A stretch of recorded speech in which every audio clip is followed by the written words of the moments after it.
Hello students. तो आज हम लोग कोऑर्डिनेट ज्योमेट्री को आगे पढ़ेंगे। तो अभी तक जो हम लोग पढ़े हैं उसमें जो है हम लोग सेंटर्स तक डिस्कस किए थे। फर्स्ट लेक्चर में हम लोग पढ़े थे location of point and distance formula और बहुत सारा नोट्स देखे थे। उसके बाद के लेक्चर में पढ़े थे हम लोग सेक्शन फार्मूला, उसका कुछ नोट्स देखे थे। उसके बाद थर्ड लेक्चर में पढ़े थे हम लोग area of triangle and condition for collinearity, ठीक है। और लास्ट लेक्चर यानी फोर्थ लेक्चर में हम लोग सेंटर्स ऑफ ट्रायंगल पढ़ रहे थे, मतलब सेंट्रॉइड पढ़े थे, इन सेंटर पढ़े थे और सर्कम सेंटर पढ़े थे। काफ़ी डिटेल स्टडी किए थे, बहुत सारा एग्जाम्पल भी किए थे। तो आप लोग एक बार रिवाइज ठीक से कर लेना नोट को। और आज हम इसके आगे पढ़ेंगे एक और सेंटर्स बाकी था, ऑर्थो सेंटर। तो ऑर्थो सेंटर करेंगे, फिर एक एक्सटेनियस सेंटर होता है वो करेंगे और आगे हम लोग फिर कंटिन्यू करते हैं टॉपिक को, ठीक है। तो आज हम स्टार्ट करते हैं ortho centre of the triangle, ठीक है। Ortho centre of the triangle. तो ये क्या होता है, देखो कोई ट्रायंगल है ABC, वर्टेक्स से सामने वाला साइड पर परपेंडिकुलर डालते हैं, ये जहां भी मिल जाए। इसको D मान लेता है,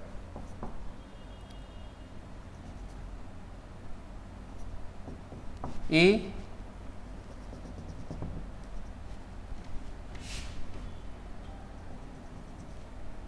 और F। This is ortho centre.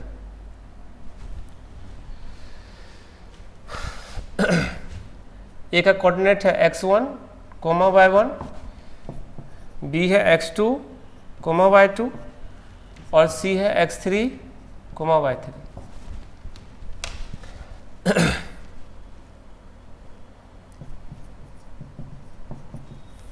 Point of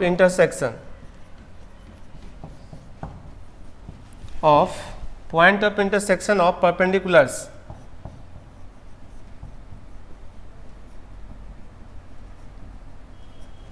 या इसी को एल्टीट्यूड्स कहते हैं।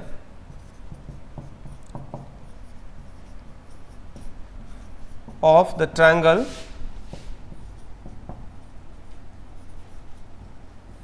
Is called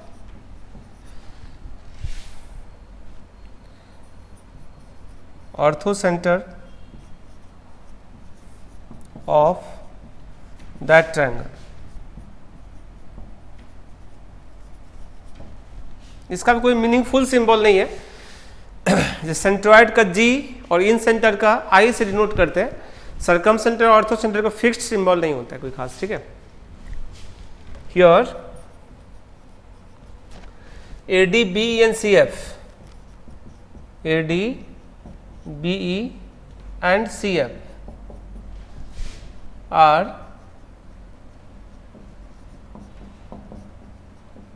three altitudes of the triangle ABC। AD, BE और CF जो है ना वो 3 एल्टीट्यूड्स है ट्रायंगल ABC का।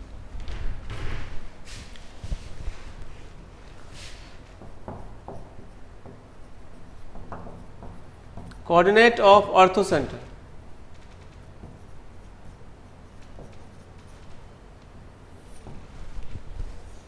ऑर्थो सेंटर का जो कोऑर्डिनेट होगा वो होता है x1 tan A plus x2 tan B plus x3 tan C upon tan A plus tan B plus tan C। ये x कोऑर्डिनेट है। और y कोऑर्डिनेट होता है y1 tan A plus y2 tan B plus y3 tan C upon tan A plus tan B plus tan C। जैसे कि हम लोग circum centre में पढ़ते थे x1 sin 2A, x2 sin 2B, x3 sin 2C by sin 2A plus sin 2A की जगह पर tan A, sin 2B की जगह पर tan B और sin 2C की जगह पर tan C यूज हुआ है इसमें, ठीक है। और यहाँ पर भी जो है फार्मूला का कोई यूज नहीं होता है क्वेश्चन बनाने में। जैसे सर्कमसेंटर में बताए थे हम क्वेश्चन, तो उसमें जो फार्मूला बताए थे x1 sin 2a x2 sin 2b, वो सब कभी यूज हम लोग नहीं किए थे। बनाने का कुछ और ही तरीका होता है। अगर इक्विलैटरल ट्रायंगल रहेगा तो कोइंसाइड कर जाएगा सेंट्रॉइड के, और राइट एंगल ट्रायंगल होगा तो हम बताए थे सर्कमसेंटर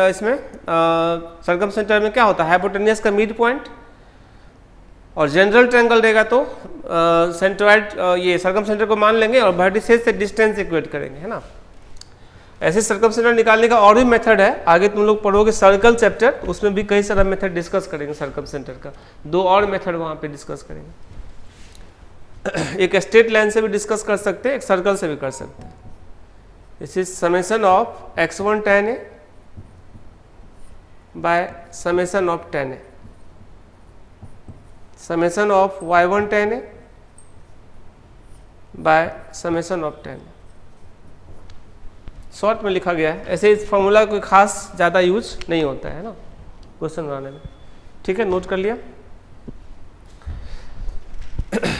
चलते आगे।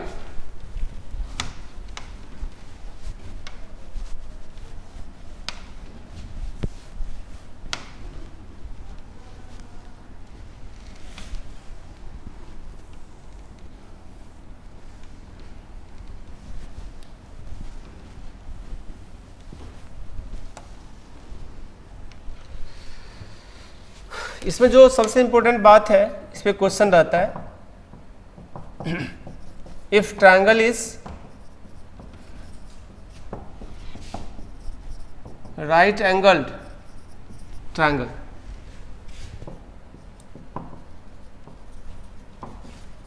Then orthocentre lies at vertex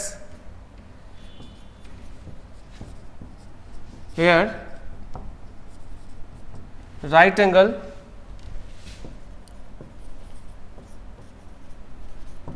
form, जहाँ पे राइट एंगल फॉर्म होता है तो ऑर्थोसेंटर उस वर्टेक्स पे कोइंसाइड कर जाएगा। बताते हैं कैसे। जैसे ये है right angle triangle, x1 y1 x2 y2 और x3 y3, ठीक है। तो यहाँ पर देखो, यहाँ से जब परपेंडिकुलर डालोगे तो यहाँ आएगा, और यहाँ से डालोगे तो ये यहाँ मिल जाएगा, दोनों यहाँ पे कोइंसाइड कर गया। दिस इज ऑर्थोसेंटर ऑल्सो, मतलब इसमें कुछ निकालना ही नहीं पड़ेगा। जो वर्टेक्स पर राइट एंगल फॉर्म हो रहा है वो वर्टेक्स खुद ऑर्थोसेंटर भी हो जाएगा, ठीक है ना। ऐसे इसका जनरल क्वेश्चन बनाने के लिए स्ट्रेट लाइन का कॉन्सेप्ट यूज करना पड़ेगा। सर्कमसेंटर को भी स्ट्रेट लाइन के मेथड से निकाला जा सकता है, तो स्ट्रेट लाइन पढ़ेंगे तो वहाँ हम लोग डिस्कस करेंगे। ऐसे एक क्वेश्चन हम करवा देंगे जनरल वाला भी, लेकिन राइट एंगल ट्रायंगल रहेगा या इक्विलैटरल ट्रायंगल रहेगा तो बहुत फास्ट बना सकते हैं हम लोग question.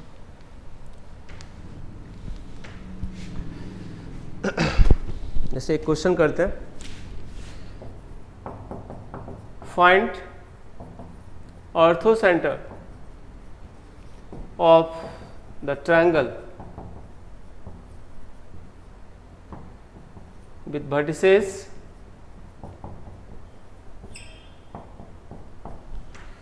orthocenter of the triangle with vertices 1 2 5 2 and 5 7।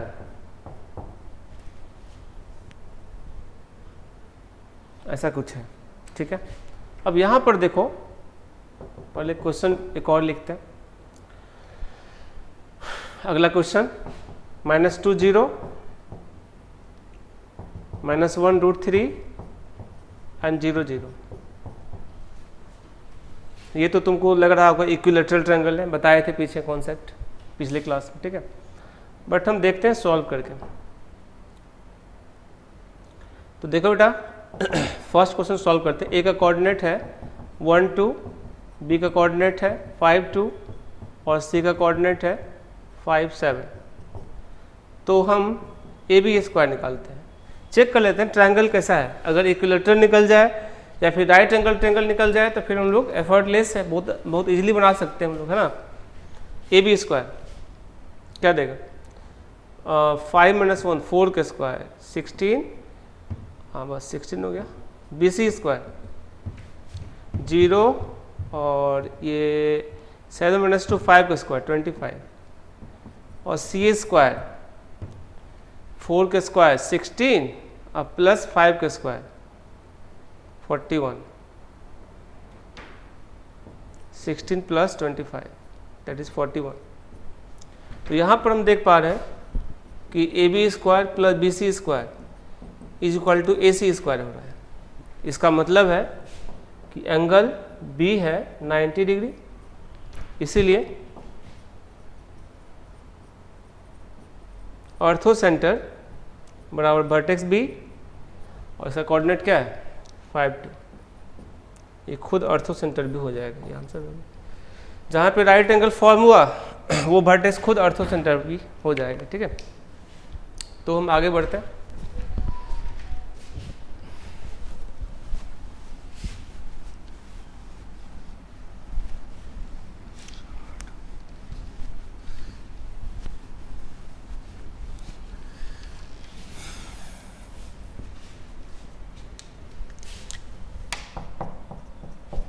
Second number, ए का कोऑर्डिनेट है -2 0, बी का कोऑर्डिनेट है -1√3 एंड सी का कोऑर्डिनेट है 0 0। तो यहाँ पर अगर हम ए बी निकालते हैं या ए बी स्क्वायर ही निकालो तो क्या होगा, -2 + 1 1 और +3 यानी 4। बी सी स्क्वायर निकालोगे तो तुम्हारा 1 + 3 ऑल्सो 4 और सी ए स्क्वायर निकालोगे 4, ठीक है। यानी कि triangle A B C is an equilateral triangle. तो इसका मतलब है कि ऑर्थो सेंटर बराबर सेंट्रोइड, और सेंट्रोइड निकालना तो हम जानते ही हैं। तीनों का एस कोऑर्डिनेट का सम -2 -1 + 0/3, तीनों के वाई कोऑर्डिनेट का सम 0 + √3 + 0/3। फाइनली जो आंसर हो गया -1, 1/√3, और ये इसका आंसर हो गया। यानी राइट एंगल ट्रायंगल और इक्विलैटरल ट्रायंगल रहा तो कोई बात ही नहीं है, और अगर जनरल ट्रायंगल रहेगा तो तुम लोग को भाई स्ट्रेट लाइन का मेथड यूज करना पड़ेगा उसमें।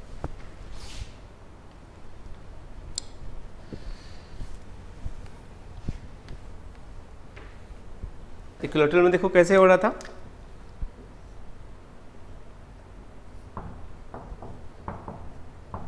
तो अगर मिड पॉइंट को अपोजिट वर्टेक्स से मिलाएंगे तो ये मेरिडियन भी है और साथ साथ में परपेंडिकुलर्स भी है। तो ये जो पॉइंट है ये ऑर्थो सेंटर भी है और साथ में सेंट्रोइड भी है। तो ऑर्थो सेंटर निकालने से अच्छा कि सेंट्रोइड निकाल देंगे, सेंट्रोइड निकालना आसान है, ठीक है। चलो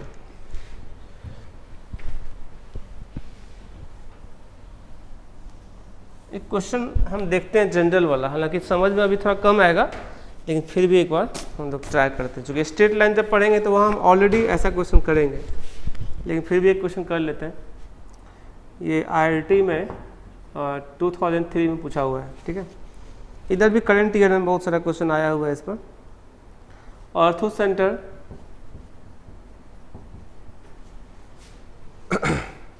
of the triangle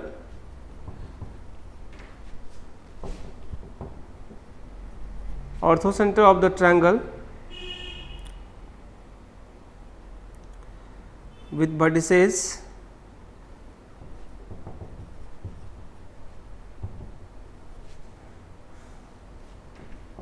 0 0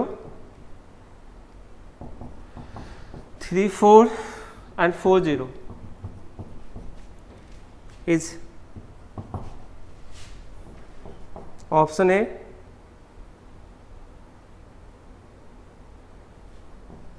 3, 5/4। Option B 3,12, option C 3,3/4 और ऑप्शन डी 3,9।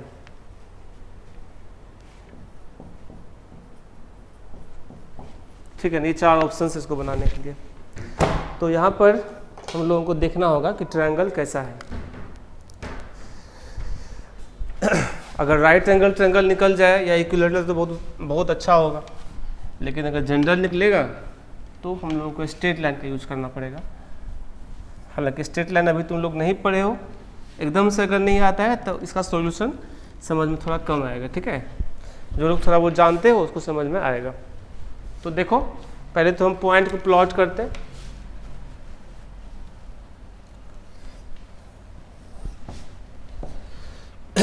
देखो, ए है तुम्हारा 0 0, दूसरा है 4 0, तीसरा है 3 4, यहाँ 3 होगा, यहाँ 4।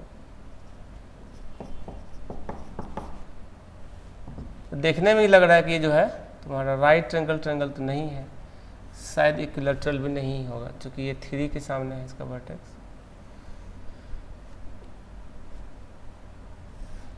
कुछ ऐसा है। ठीक है,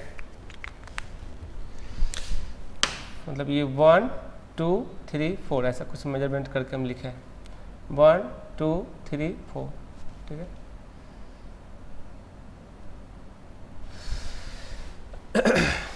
तो ऑर्थोसेंटर का जो डेफिनेशन है वो है एल्टीट्यूड्स का इंटरसेक्शन। एक तो एल्टीट्यूड सीधे ये हो जाएगा क्या जी, चूँकि वाई का पैरेलल लाइन एक्स एक्सिस का परपेंडिकुलर होगा ना, तो इसका नाम क्या, x = 3। ये तो ऐसे ही निकल गया, हम लोगों को टेंशन नहीं हुआ इसमें। ठीक है, दूसरा जो होगा वो इसका परपेंडिकुलर,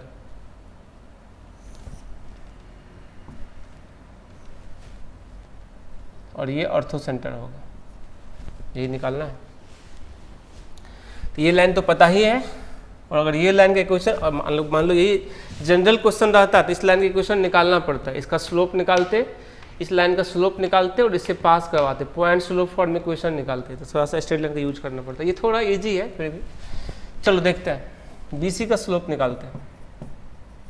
स्लोप ऑफ BC क्या होगा, 4 - 0/3 - 4 = -4। इसीलिए अब यहाँ पे देखो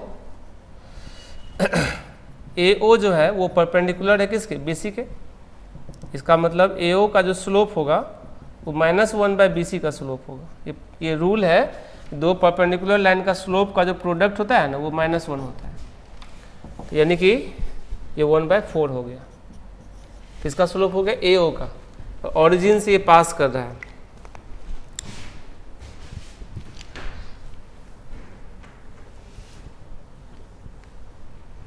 ऑरिजिन से पास कर रहा है, इसलिए इक्वेशन ऑफ यहाँ पर हम कुछ मान लेते हैं ना, इसको D इसको E मान लेते हैं। ठीक है, O का यूज नहीं करना पड़ेगा। BC तो ठीक है, AO की जगह पर हम AE लिखते हैं। ठीक है, slope of AE 1 slope of BC देंगे। ठीक है, इक्वेशन ऑफ AE, तो ये फॉर्मूला होता है y = mx, ऑरिजिन से पास करता हुआ लाइन का। ठीक है, तो रिजल्ट क्या हो गया, y = 1/4 × x। अब इस लाइन को और एक तो मालूम ही है हम लोगों को पहले से, और इक्वेशन ऑफ CD इसको निकालना नहीं पड़ा, वो क्या है, x = 3। इसको और इसको सॉल्व करो,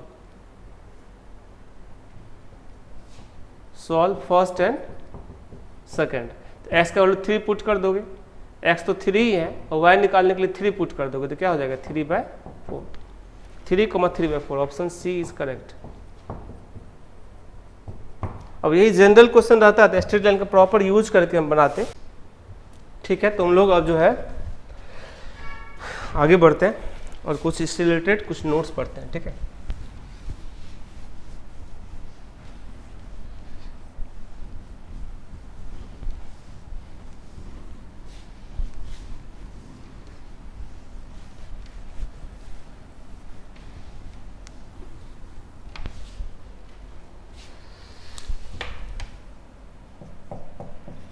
इन चारों सेंटर से रिलेटेड कुछ नोट्स बता रहे हैं। Note number first,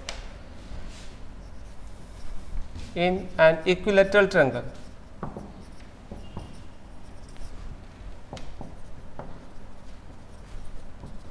all centers, that is कौन orthocentre, centroid, incentre, circumcentre, are all centres coincide. सारा सेंटर एक ही पॉइंट पर लाई करेगा, ठीक है।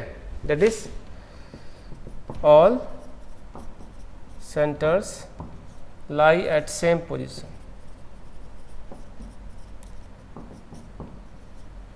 इक्विलैटरल ट्रायंगल में सारा सेंटर एक ही पोजीशन पे लाई करेगा, वो हम लोग ऑलरेडी यूज किए हैं क्वेश्चन में।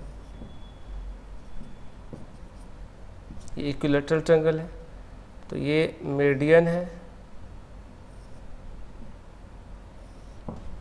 तो जो मेरिडियन है वो परपेंडिकुलर भी है, परपेंडिकुलर बाइसेक्टर भी है, एंगल बाइसेक्टर भी है।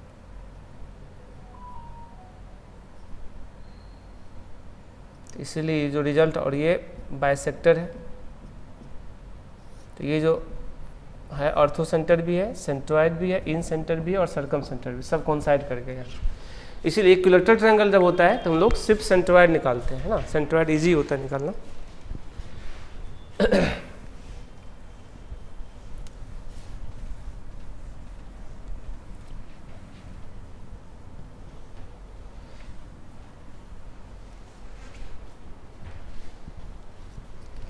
Note number second, in any triangle, three centers यानी orthocentre, centroid and circumcentre are collinear. तीन सेंटर हमेशा एक लाइन पर लाई करता है, एंड साथ ही साथ G divides the line segment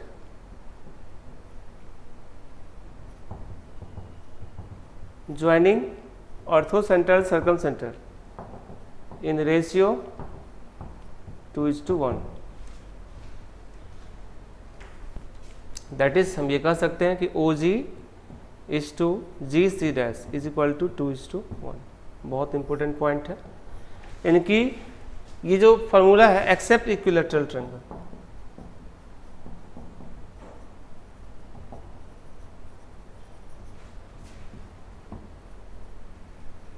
equilateral को छोड़, इक्विलैटरल कोइंसाइड कर गया है, उसके अलावा कोई भी ट्रायंगल लेगा तो ये तीनों एक लाइन पर हमेशा होता है, एक लाइन पर, ठीक है। और सेंट्रोइड जो है वो बीच में रहता है और उसको 2:1 के रेशियो में डिवाइड करता है ऑर्थो सेंटर और सर्कम सेंटर की मिलाने वाले लाइन सेगमेंट को, ठीक है। बताते हैं फिगर में कैसे हो रहा है।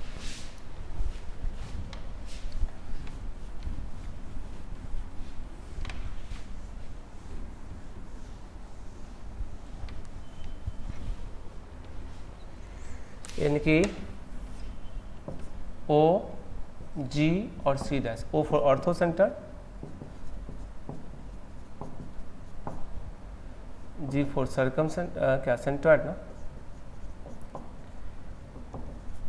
और C डैश मतलब सर्कम सेंटर।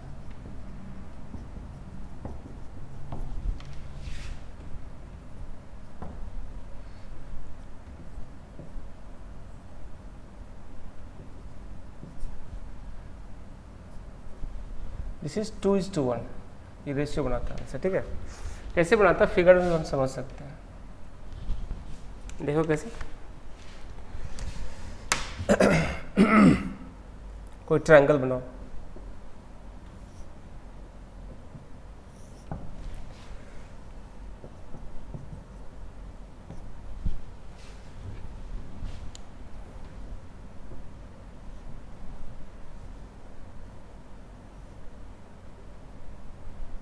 ये राइट एंगल या ऑब्टूज ट्रायंगल नहीं बनाना है, ठीक है, तो बाहर चल जाएगा सेंटर पे। यहाँ पर देखो ऑर्थो सेंटर अगर निकालोगे तो परपेंडिकुलर्स इसका क्या होगा, इंटरसेक्शन पॉइंट नहीं, मतलब यहाँ पे आएगा, दिस इज ऑर्थो सेंटर, ठीक है।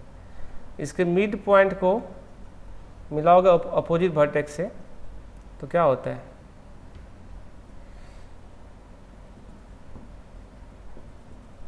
ये होता है सेंट्रॉइड। ठीक है, और इस पर परपेंडिकुलर डालोगे, बहुत कॉम्प्लिकेटेड है, बहुत सारा लाइन आ गया, इसे सर्कम सेंटर। ठीक है,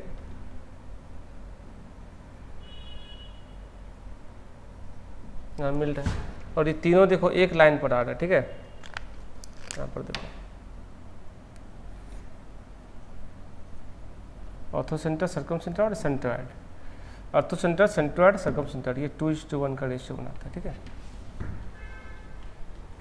फिगर बनाने की जरूरत नहीं, ये कंडीशन को याद रखना। ठीक है, बनाने के लिए बना सकते हो। ऑर्थो सेंटर के लिए क्या करेंगे, परपेंडिकुलर डालेंगे सामने वाला साइड पर। ठीक है, फिगर को देख के मत बनाना, समझ गया। परपेंडिकुलर डालना डॉट डॉट लाइन से, यहाँ मिला, फिर मिड पॉइंट साइड का ले लेना, उसको मिला देना अपोजिट वर्ट। दो ही लेना, तीसरा तो जाता ही है वहाँ से, दो ही से काम चल जाएगा। अपोजिट वर्टेक्स से मिला देना फिर। ठीक है, ये हो गया सेंट्रॉइड, और मिड पॉइंट जो लिया था उसको परपेंडिकुलर डालना। ठीक है ना, वो यहाँ मिल रहा है सर्कम सेंटर, और ये तीनों देखो एक लाइन पर है, और ये डिस्टेंस डबल है इसके, दैट इज 2:1 रेशियो बना रहा है। यानी कि अब इस तीन में से कोई दो अगर पता रहेगा, तीसरा हम आसानी से निकाल सकते हैं, और ये बहुत ही फेमस है, इस पर क्वेश्चन आता है जेईई वगैरह सब में। ठीक है, इसको याद रखना। पहले हम लोग कर लेते हैं नोट सारा, उसके बाद क्वेश्चंस करेंगे। ठीक है, note number 3,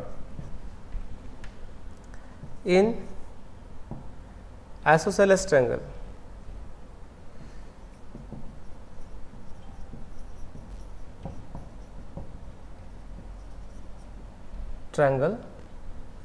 all centers, orthocenter, centroid, in-center and circumcenter are collinear। इसमें इन सेंटर नहीं था, है ना, एस्केलेन ट्रायंगल है। आइसोसेलेस ट्रायंगल में इन सेंटर भी आ जाएगा उसी लाइन पर, लेकिन रेशियो को तब भी डिस्टर्ब नहीं करेगा। OG/GC' जो है वो अभी 2:1 मेंटेन रखेगा। इन सेंटर भी उस लाइन पर कहीं न कहीं आ जाएगा, उससे रेशियो डिस्टर्ब नहीं होगा। ठीक है, इस रिलेशन को भी याद रखना है।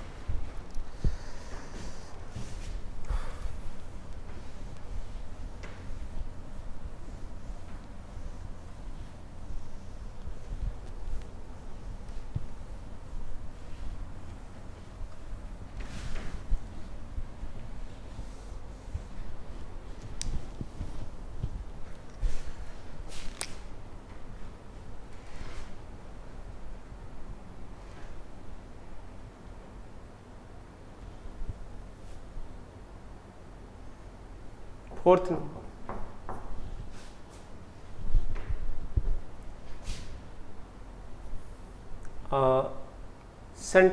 centroid and in-center,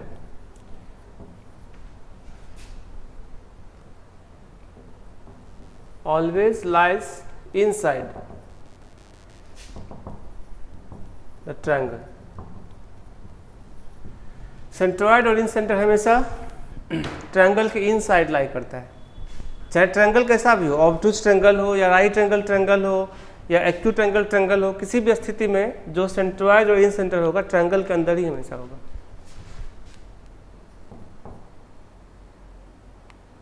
ortho centre and circum centre may lie inside, outside and on, may lie inside, outside and on the triangle। ठीक है, मतलब ऑर्थो सेंटर और सर्कम सेंटर जो है ट्रायंगल के अंदर तब होगा जब एक्यूट एंगल ट्रायंगल होगा। राइट एंगल ट्रायंगल में ट्रायंगल के ऊपर लाई करता है, सर्कम सेंटर हाइपोटेनियस के मिड पॉइंट पे, और ऑर्थो सेंटर जहाँ पे राइट एंगल बन रहा है उस पॉइंट पे।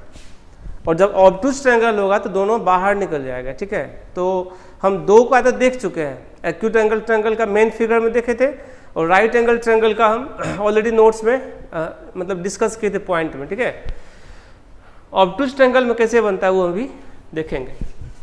हम यहाँ लिख देते हैं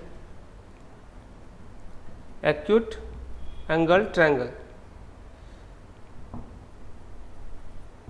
इसमें इन साइड लाई करेगा, ठीक है।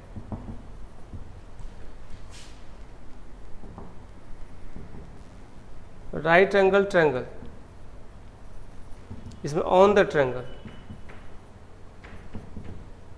और ऑब्टूज एंगल ट्रायंगल, इसमें आउटसाइड। ये ऑर्थो सेंटर और सर्कम सेंटर कैसे होता है आउटसाइड, इसका एक फिगर में समझते हैं, ठीक है। नोट करो।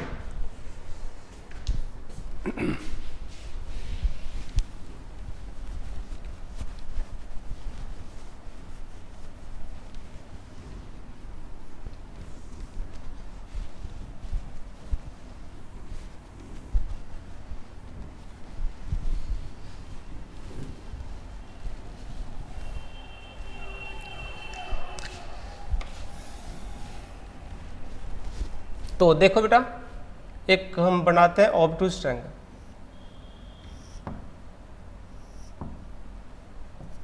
ए बी सी। अब हम पहले बनाते हैं सर्कम सेंटर। इसके लिए कॉन्सेप्ट क्या है, साइड के मिड पॉइंट पे डालते हैं perpendicular.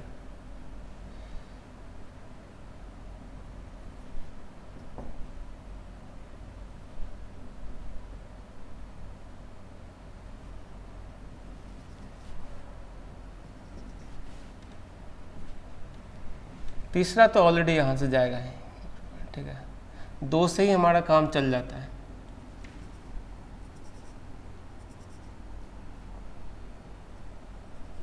This is circum centre. इस ट्रायंगल के देखो, ये इसका मिड पॉइंट है और ये इसका मिड पॉइंट है, ये यहाँ पे इंटरसेक्ट किया है। इस ट्रायंगल तो यहाँ ही है बट सर्कम सेंटर यहाँ आ गया। यहाँ भी तुम वो जो है सर्कल वाला केस यहाँ भी बना सकते हो।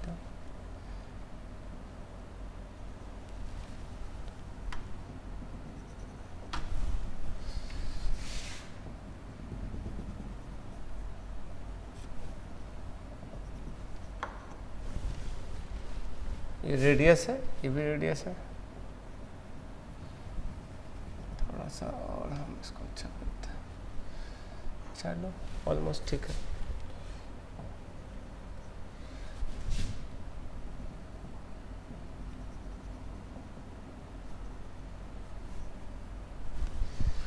ठीक है ना, वर्टिसेस से अभी भी सर्कल पास कर रहा है, वो तो करना ही है, रूल है तो, ठीक है। Circum circle, this is circum radius, सब कुछ वही है। ये सर्कम सर्कल,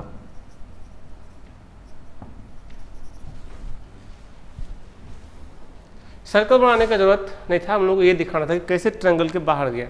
ऑर्थो सेंटर देखते हैं कैसे बाहर जा रहा है, अपने से अच्छा से समझ के तब बनाना फिगर, ठीक है। देख के बनाओगे तो ये सब फिगर देख के बनाना मुश्किल होगा, बहुत सारा लाइन खींचा हुआ है ना। जब बनाने लगे तो उस टाइम समझना है।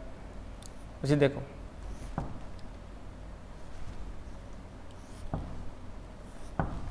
ये तुम्हारा ऑब्टूज ट्रायंगल, क्योंकि ये एंगल 90 से ज़्यादा है, देख ही रहा है तुम। अब यहाँ पर कैसे बनाएंगे ऑर्थो सेंटर, ये देखते हैं। इसको अपने डायरेक्शन में आगे एक्सटेंड कर दो सभी को, ठीक है। अब यहाँ से डालो परपेंडिकुलर,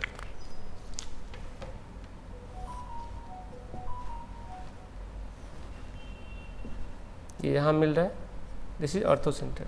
अब तीसरा वाला भी ऑलरेडी यहाँ मिलेगा, ठीक है। परपेंडिकुलर को डालोगे, ऑलरेडी देखो यहाँ मिल रहा है, नहीं ये ऑर्थो सेंटर। तो ट्रायंगल तो तुम्हारा यहीं पर था, लेकिन ऑर्थो सेंटर क्या आ गया, इधर ऑब्टूज एंगल बनता है उसी साइड में ऑर्थो सेंटर आगे बढ़ जाएगा, मतलब ट्रायंगल से बाहर फेंक देगा, ठीक है। इसमें जिधर मतलब क्या है, जिधर ऑब्टूज ट्रायंगल बनता है, ऑब्टूज एंगल, उसके अपोजिट साइड वाला जो सबसे बड़ा साइड है उसके बाहर निकलेगा सर्कम सेंटर, ठीक है। इस बात को ध्यान रखना। चलो आगे बढ़ते हैं।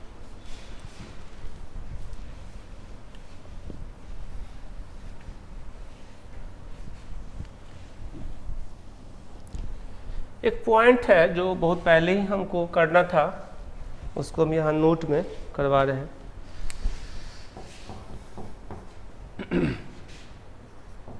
in an equilateral triangle.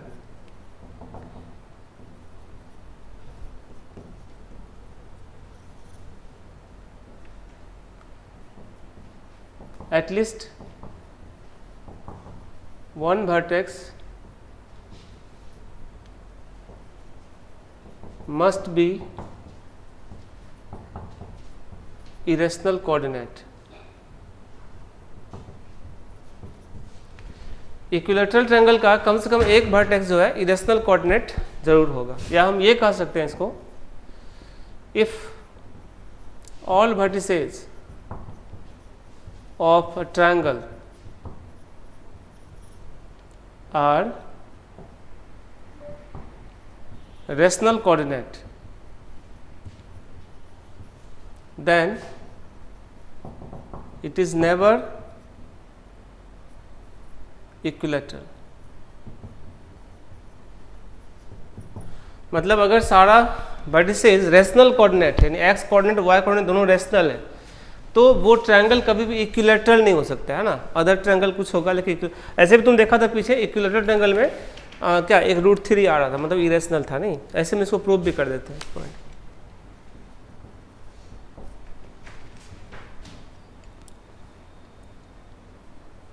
Late vertices are x1 y1 x2 y2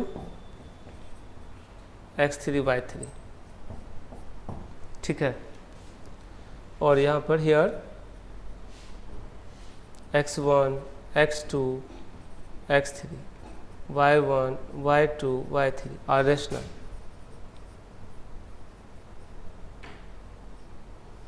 ये सब के सब रेशनल है। तो अब देखो क्या हो रहा है, हम रेशनल मान लिए, ठीक है।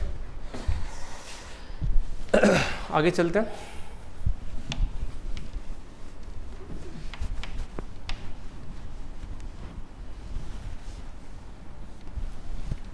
जब हम इन सब को रेशनल मान लिए हैं तो एरिया ऑफ ट्रायंगल ABC ऐसे फार्मूला से क्या होगा, √3/4 इंटू साइड के स्क्वायर फार्मूला होता है ना। इक्विलैटरल ट्रायंगल अगर है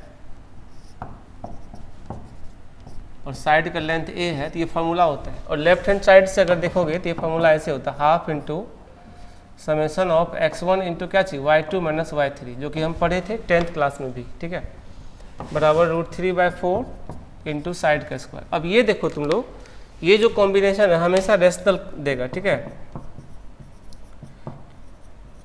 और ये वाला हमेशा क्या देगा, इरेशनल। ये देगा रेशनल और ये देगा इरेशनल, ठीक है, क्योंकि यहाँ √3 लगा हुआ और a स्क्वायर तो हमेशा रेशनल ही होगा। भाई a हो सकता है कि इरेशनल होगा, लेकिन स्क्वायर है तो क्या हो जाएगा, रेशनल, और उसमें रेशनल में √3 गुना करेंगे तो क्या होगा, इरेशनल। और यहाँ पर चूंकि x1 y1 x2 सब कुछ क्या है, रेशनल, तो जो भी ऑपरेशन करेंगे तो क्या रेशनल ही देगा। और कभी भी रेशनल और इरेशनल इक्वल नहीं हो सकता है, which is not possible. Contradiction आ गया, विच इज नॉट पॉसिबल। इसीलिए ट्रायंगल इज नॉट इक्विलैटरल। या तो ट्रायंगल इक्विलैटरल नहीं है, या तो वो सारा रेशनल नहीं है ना। इस बात को याद रखना कि अगर ट्रायंगल का वर्टिसेस का सारा जो कोऑर्डिनेट है एक्स और वाई, वो सब का सब अगर रेशनल होगा तो वो कभी भी इक्विलैटरल नहीं होगा, ठीक है। या इक्विलैटरल ट्रायंगल है तो कम से कम एक वर्टेक्स, ज़्यादा भी हो सकता है बट कम से कम एक वर्टेक्स जो है वो इरेशनल होना चाहिए, तभी हम लोग समझें इक्विलैटरल, ठीक है। नोट करो जल्दी से। तो हम लोग इस पर जो अभी नोट्स बताए हैं इस पर कुछ क्वेश्चंस देख लेते हैं। ऐसे आप लोगों के ऐप में जो है शीट दिया हुआ है, आप लोग जैसे कि फ्री है वो, मतलब वो सभी के लिए ओपन है।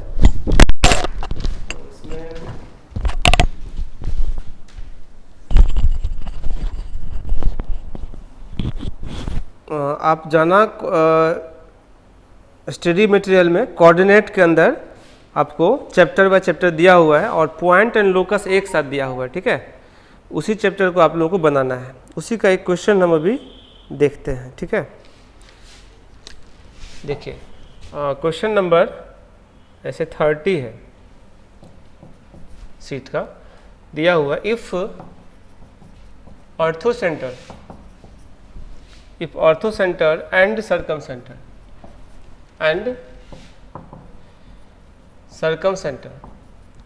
Ortho centre and circum centre of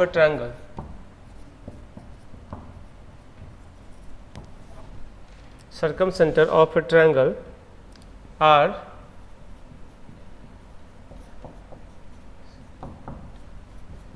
respectively 1,1 and 3,2, then the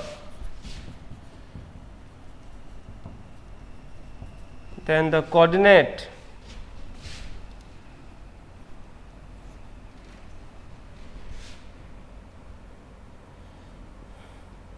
of its centroid are options हैं 7/3, 5/3। ऑप्शन बी है 5/3, 7/3। ऑप्शन सी है 7,5 और ऑप्शन डी है नन ऑफ दीज। ठीक है, तो इसको हम लोग देखते हैं।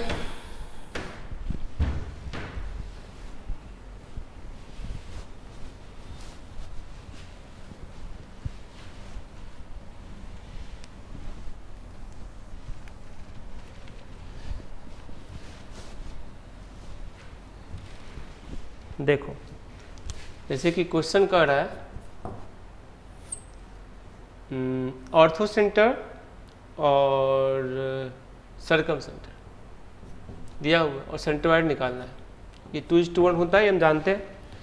ऑर्थो सेंटर दिया है 1,1 और सर्कम सेंटर दिया है 3,2, तो बस सेंट्रोइड तो निकल जाएगा। हम जानते हैं OG/GC' बराबर 2:1।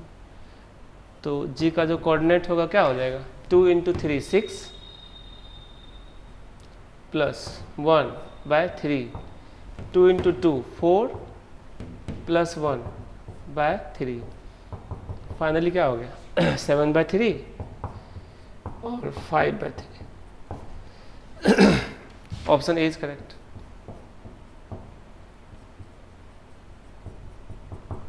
ठीक बेटा, एक और क्वेश्चन देखते हैं, आपकी सीट में ही है, और भी बहुत सारा क्वेश्चन होगा, लेकिन एक और क्वेश्चन देखते हैं। IIT में, JEE में 80 ने पूछा हुआ। देखिए क्या कर रहा है, let the ortho centre and centroid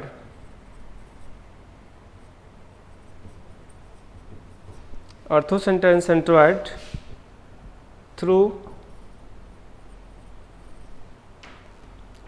centroid of a triangle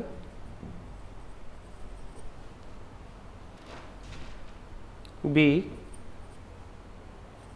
A -3 5 and B 3 3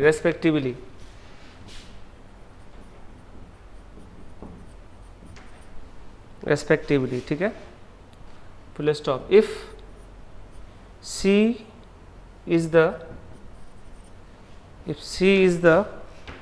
circumcenter,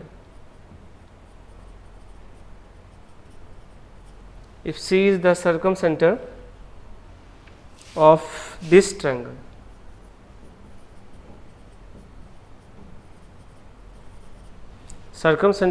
triangle, then the radius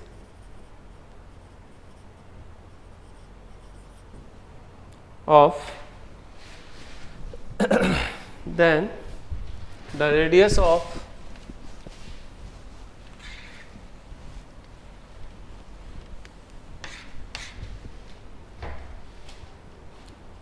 then the radius of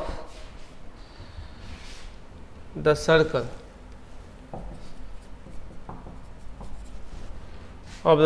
having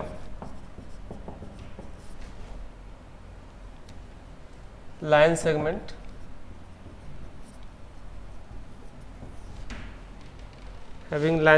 AC as diameter is option A 3√5/2 √10 2 √10 और 3 × √5/2। ठीक है ना। तो देखो बेटा, इस क्वेश्चन में कर रहा है let orthocentre and centroid. यहाँ ऑर्थो सेंटर और सेंट्रोइड दिया हुआ है, ए बी और सी है सर्कम सेंटर। ऑर्थो सेंटर का कोऑर्डिनेट दिया हुआ है 3 -3 5, सेंट्रोइड का दिया है 3 3। ठीक है, और ये तो निकालना है, इसको अल्फा बीटा मान लो। हम जानते हैं कि ये 2:1 का रेशियो बनाता है। Here A B is to B C बराबर क्या होता है 2:1। अब यहाँ से हम निकाल लेते हैं 2 अल्फा प्लस 2 अल्फा -3 बाय 2 + 1 3, और इसका एस कोऑर्डिनेट 3। यहाँ से अल्फा रिमूव कर लो, 2 अल्फा -3 बराबर 9, तो 2 अल्फा बराबर 12, अल्फा बराबर 6। ठीक है, अल्फा 6 निकल गया। और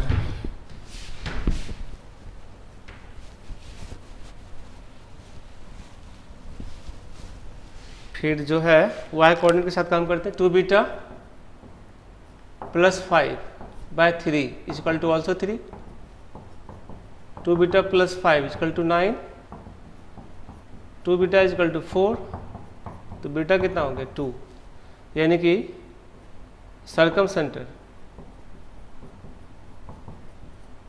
इज क्या हो गया C 6,2। ठीक है। अब पूछ रहा है क्वेश्चन में, क्या पूछ रहा है, then the radius of the circle having line segment AC as diameter. अगर AC डायमीटर है किसी सर्कल का, तो उस सर्कल का रेडियस क्या होगा, यानी कि R = क्या होगा AC/2, तो 1/2, और AC डिस्टेंस फॉर्मूला से निकाल लो। अब C तो निकल ही चुका है, एक उधर मालूम है। अंडर कितना हो गया 6 + 3 9 का स्क्वायर 81, और प्लस 5 - 2 3 का स्क्वायर 9, यानी हाफ इंटू √90। हाफ को अंदर ले जाओगे तो या 3 निकाल लो बाहर, 3/2 अंडर कितना 10, यानी 3 अंडर कितना 10/4।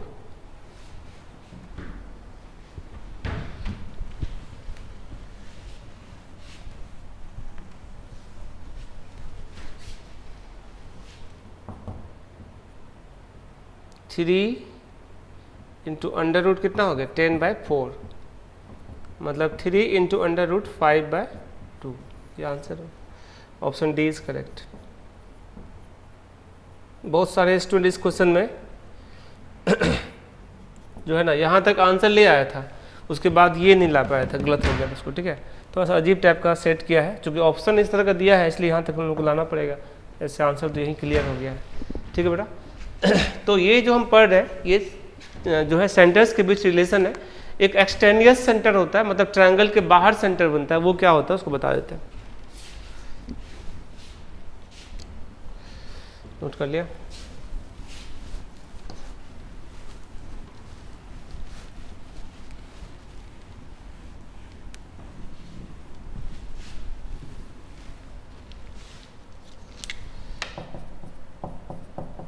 X centers of the triangle,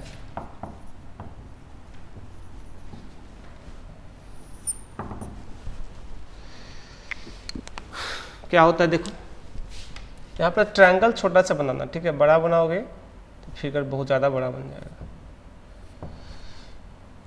अब सबको अपने डायरेक्शन में एक्सटेंड करवा दो।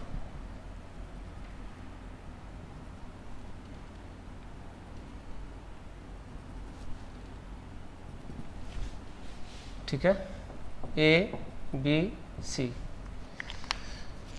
कोऑर्डिनेट ए का दिया है x1, y1, बी का दिया है x2, y2 और सी का दिया है x3, y3। तो एक ओरिजिनल साइड और दो बढ़ा हुआ साइड को टच करता हुआ जो सर्कल होगा ना,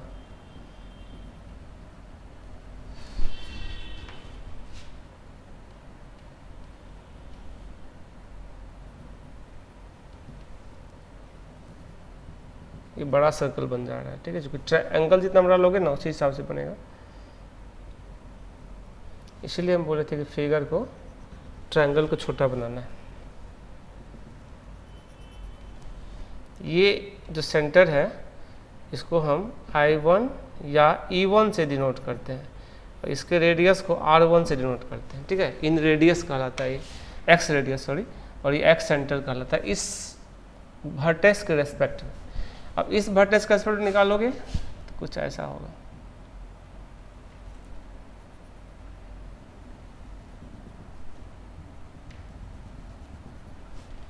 जो जितना बड़ा साइड रहेगा उतना बड़ा सर्कल बनेगा। ठीक है, इसको I2 या E2 से डिनोट करेंगे और इसके रेडियस को R2 कहते हैं।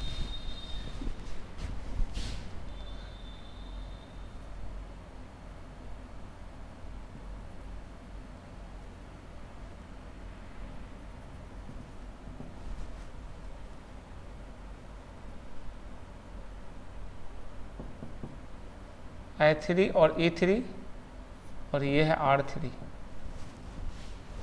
ठीक है, तो ये 3x सेंटर होता है इस ट्रायंगल का। ठीक है, बाकी तो जानते ही हो, BC यहाँ पर ज़्यादा नहीं लिख रहे हैं, BC is equal to A, CA is equal to B और AB इजकल टू C, ये यूज करेंगे हम। डेफिनेशन लिख दे रहे हैं।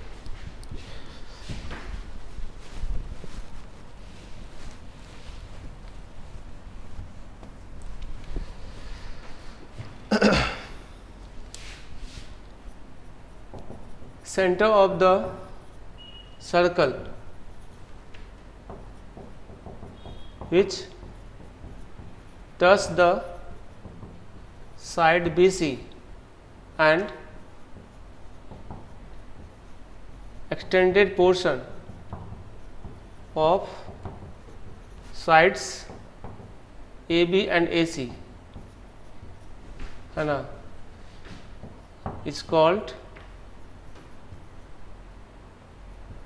X center of the triangle ABC with respect to the vertex A, और इसको डिनोट करते हैं, it is denoted by I1 और E1। क्या लिखें देखो, centre of the circle which touch the side BC and extended portion of sides AB and AC is called X centre of the triangle ABC with respect to the vertex A। Vertex A के respect में ये X centre है। ठीक है, बाकी B के respect में ये है और C के रेस्पेक्ट में ये है। डेफिनेशन सबका सेम रहेगा, यहाँ हम लिख दे रहे हैं। I2 और E2 जो होगा वो X centre of triangle ABC with respect to the vertex B होगा। ठीक है, इसी प्रकार I3 और E3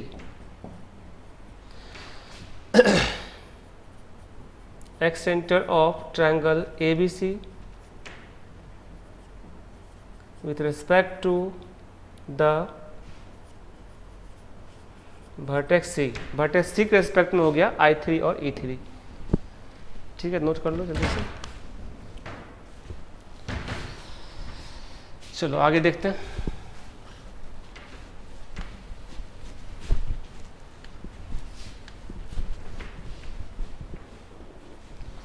R1 है x radius of triangle ABC with respect to the vertex A। फिर R2 सेम होगा वर्टेक्स B के रेस्पेक्ट में, और R3 x radius with respect to vertex C। ठीक है, तो I1 का कोऑर्डिनेट बताते हैं। Coordinates of x centres, coordinate of x centres. यहाँ चूंकि 3 कोऑर्डिनेट है, इसको हम लोग देखते हैं क्या सब हो।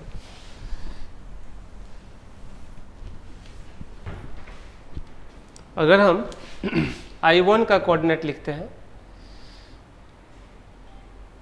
या E1 का, तो इसका कोऑर्डिनेट होगा -ax1 plus bx2 plus cx3 by -a plus b plus c -ay1 plus by2 plus cy3 by -a plus b plus c। This is s coordinate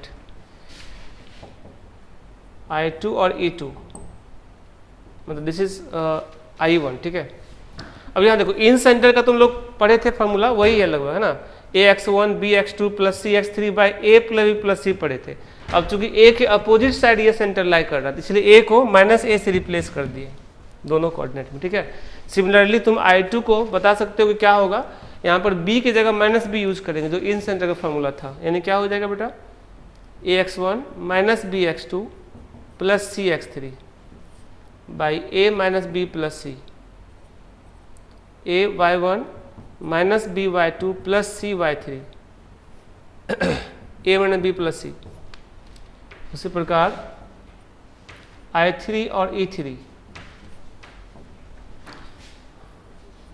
ax1 plus bx2 minus cx3 by a plus b minus c और ay1 plus by2 minus cy3 by a plus b minus c। This is I3। ये सब coordinates है x centres के। ठीक है, R1 R2 R3 सब meaningful symbol है। अगर तुम प्रॉपर्टीज ऑफ ट्रायंगल पढ़ोगे ट्रिगोनोमेट्री में, तो ये सब जैसे R1 सिर्फ लिखेगा, वहाँ एक्सप्लेन नहीं करेगा क्या है। R1 का मतलब स्मॉल, R1 R2 R3 का मतलब एक्स रेडिया है, मतलब एक्स रेडियस। ठीक है, कैपिटल R का मतलब क्या पढ़े थे हम लोग, सर्कम रेडियस, और स्मॉल r का मतलब क्या था, इन रेडियस। इस सब का मीनिंगफुल जो है ना सिंबल है ये सब, और इसका ट्रिगोनोमेट्री में जो प्रॉपर्टीज ऑफ ट्रायंगल होता है उसमें इसका यूज भी होता है।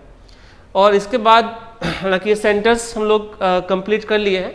इसके बाद का जो टॉपिक्स हैं हम लोगों को जो पढ़ना है, ट्रांसफॉर्मेशन, रिफ्लेक्शन एंड रोटेशन, ये बहुत इंपॉर्टेंट है। हालांकि ये सिर्फ कोऑर्डिनेट के लिए यूज नहीं होगा, ये सब का यूज आगे भी तुम लोग कैलकुलस वगैरह सब पढ़ोगे, उसमें भी काम पड़ेगा। ठीक है, तो अच्छा होगा कि हम लोग नेक्स्ट क्लास में ही वो स्टार्ट करेंगे, ट्रांसफॉर्मेशन ऑफ फिगर या ट्रांसफॉर्मेशन ऑफ एक्सिस, है ना। ठीक है, थैंक यू।